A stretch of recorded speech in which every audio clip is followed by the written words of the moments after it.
Hey, what's going on, guys? This is Love. Today we're going to be going over some geometry. Today we're going to be finding the circumference of a circle. Now keep in mind, the circumference, for whatever reason they just chose to change the name. A circumference is the same exact thing as the perimeter. You're trying to find the overall border, the outside of what the measurement ends up being. So with that being the case, let's get straight into it. So the circumference is going to be this formula. It's C equals pi times diameter. Now the diameter is the halfway point, right? This measurement that they have right here. Pi is either going to equal 3.14 or it's going to equal 22 over 7, right? I'm going to show you both examples of how to use this formula. So the reasons why you're going to want to differentiate it is based off of the need for it to be fractions or the need for it to be decimals. Most times the fraction will be more accurate than the actual decimal, whereas in the decimal, there's times where you may need to round up 1 or 2 points, which can get you the different answer, which can make it incorrect if you don't know which one it is. So rule of thumb, I typically encourage you to use the fraction if you know that there's easily reducible numbers and it lands you on a whole number by the end of it. Whereas if you know that there's going to be a decimal regardless, then that's when you could just use the decimal. But sometimes it just makes sense to do both to double check your work. Right? With that being the case, let's get started. So we know the diameter is going to be 42 inches.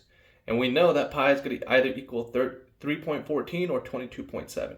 So let's just go off of the 3.14 first. Okay, so it's going to end up equaling 42 times 3.14.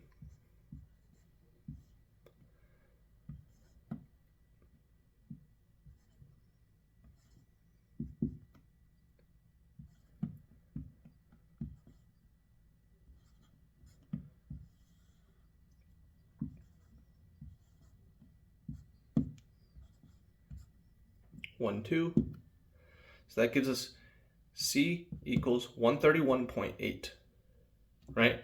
Now we're going to use it as the example where we do 22 over 7 instead. So it's going to be 22 over 7 times 42 over 1. Okay, so we know that 7 can go into 7 one time. We know that 7 can go in 42 6 times. So it ends up being 22 times 6.